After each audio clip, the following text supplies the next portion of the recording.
भगवान शिव को जप करना पड़ा था विष्णु अवतार नरसिंह को शांत, जानिए क्यों। सनातन धर्म के इतिहास में जब भी अधर्म, क्रूरता और निर्दयता को बढ़ावा देने वालों ने जन्म लिया है, उनका निश्चित ही विनाश हुआ है। सृष्टि के पालनकर्ता भगवान विष्णु ने कई युगों में अलग अलग रूपों में आकर अधर्म का नाश किया है। सनातन धर्म के इतिहास में जब भी अधर्म, क्रूरता और निर्दयता को बढ़ावा देने वालों ने जन्म लिया है, उनका निश्चित ही विनाश हुआ है। सृष्टि के पालनकर्ता भगवान विष्णु ने कई युगों में अलग अलग रूपों में आकर अधर्म का नाश किया है। द्वापर में भगवान कृष्ण द्वारा कंस वध से लेकर महाभारत तक के त्रेतायुग में भगवान राम द्वारा रावण का वध और सत्ययुग में भगवान नरसिंह द्वारा हिरण्यकशिपु का वध। इनके अतिरिक्त भगवान विष्णु ने और भी अनेक अवतार लिए और पापियों का विनाश किया।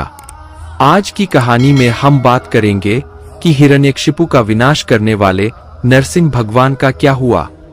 हिरण्यकशिपु के वध के बाद क्या वो ब्रह्मांड में विचरण करते रहे या अदृश्य हो गए, या फिर उनका वध किया गया। आज की इस कड़ी में हम कुछ ऐसा बताने जा रहे हैं जो आपने कभी न सुना हो। आइए इस कथा को जानते हैं। नरसिंह अवतार का क्या हुआ।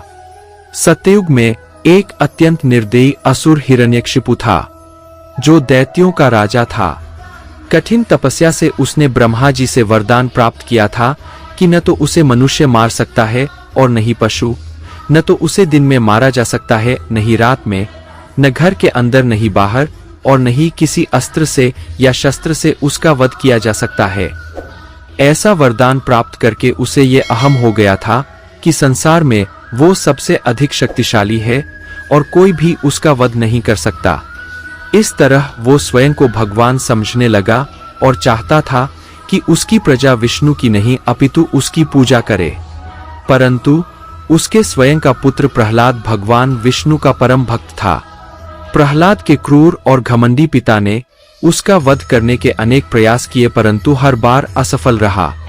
तब अंततः हिरण्यकशिपु ने अपनी बहन होलिका, जिसे अग्नि से न जलने का वरदान प्राप्त था, से कहा कि प्रहलाद को अपनी गोदी में लेकर अग्नि पर बैठ जाए, परंतु भगवान विष्णु ने अपने भक्त प्रहलाद की रक्षा की और प्राण बचाए और वरदान के विपरीत होलिका अग्नि से जल गई।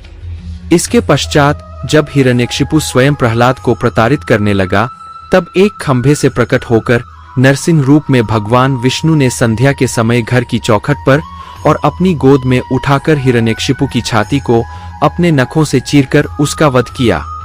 इस प्रकार ब्रह्मा जी द्वारा दिया वरदान भी बना रहा और अधर्म और पाप का विनाश भी भगवान द्वारा किया गया। परंतु इस भयावह वृत्तांत के पश्चात नरसिंह भगवान का क्रोध शांत नहीं हुआ। उनके क्रोध से संपूर्ण ब्रह्मांड भयभीत हो उठा। ऐसी स्थिति देख सभी देवों ने महादेव से जाकर प्रार्थना की कि वो नरसिंह भगवान का क्रोध शांत करें। तब शिवजी ने सर्वप्रथम वीरभद्र को नरसिंह को शांत करने के लिए भेजा, परंतु वीरभद्र भी उनका क्रोध शांत नहीं कर सके। तब अंततः महादेव ने सर्वेश्वर अवतार लिया। शिव जी के इस रूप को शरभ अवतार भी कहा जाता है, जिसमें मनुष्य, पक्षी और शेर का समावेश था। सर्वेश्वर अवतार में महादेव ने नरसिंह भगवान का क्रोध शांत करने का प्रयास किया, परंतु नहीं कर सके। तब निरंतर 18 दिनों तक सर्वेश्वर भगवान और नरसिंह भगवान का युद्ध चला। इस युद्ध का कोई अंत नहीं दिख रहा था। जब समय के साथ नरसिंह भगवान का क्रोध शांत होने लगा, तब उन्होंने विचार किया कि शिवजी ने ये रूप केवल उनका क्रोध शांत करने के लिए लिया है। तब नरसिंह भगवान ने स्वयं को शांत किया और श्री हरिविष्णु में विलीन हो गए।